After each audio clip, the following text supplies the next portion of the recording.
അതുകൊണ്ടാണ് മുത്തു ഹബീബ് നബി സല്ലല്ലാഹു അലൈഹി വസല്ലം ഒരിക്കൽ പറഞ്ഞതും, അപ്പാരേ ഉമ്മാരേ, നിങ്ങൾ എത്ര നല്ല ഇബാദത്തുകൾ ചെയ്താലും മരിക്കുന്നതിന് മുൻപ് അനന്തര സ്വത്തിൽ നിങ്ങൾ ഒരു കള്ളത്തരം ചെയ്താൽ വഹുവ ഫിന്നാർ, അവര് നരകത്തിലായിരിക്കും. സൂക്ഷിക്കണം, സൂക്ഷിക്കണം.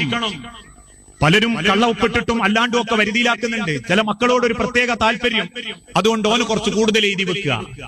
സമ്പത്തുകൾ ഏതെങ്കിലും ഒരു മക്കൾക്ക് കൂടുതൽ കൊടുക്കുന്നുണ്ടെങ്കിൽ പോലും ഉലമാക്കൾ പറഞ്ഞു എല്ലാ മക്കളെയും വിളിച്ചുകൂട്ടിയിട്ടേ പറയാവൂ. ഇപ്പൊ അതില്ല. ഇന്ന് ഓരോരുത്തരും ആളറിയാണ്ട് മറ്റുള്ളവരെ കേൾപ്പിക്കാതെ അവസാനം വീതം വെക്കുമ്പോഴാ പറയാ, അതെ അത് മൂത്തോന്റെ പേരിലുള്ളതാണ്. അടിയന്മാര് അറിയും, ഞങ്ങൾ അറിഞ്ഞില്ല. ആ അമ്മ പണ്ട് പറഞ്ഞിട്ടുണ്ട്. രേഖ ഉണ്ടോ? രേഖ ഒന്നുമില്ല, അമ്മ സക്കറാത്ത് കിടക്കുമ്പോ പറഞ്ഞതാണ്. ഇത്രേ ഉള്ളൂ. പലരും അങ്ങോട്ടും ഇങ്ങോട്ടും വഞ്ചിക്കുന്നവര് ഹക്കായ മുതൽ അങ്ങ് കൊടുത്തേക്കണം. ഹക്കായ മുതലേ അങ്ങ് കൊടുത്തേക്കണം. തൃപ്തില്ലാണ്ട് ഒരു ഉറുപ്പ്യ കൈമലുണ്ടെങ്കിൽ ആ ഒന്നല്ല അല്ല കൊണ്ടുപോവുക, 100 പടച്ചം കൊണ്ടുപോയിക്കാളും. അത് നമ്മൾ പേടിക്കണ്ടേ?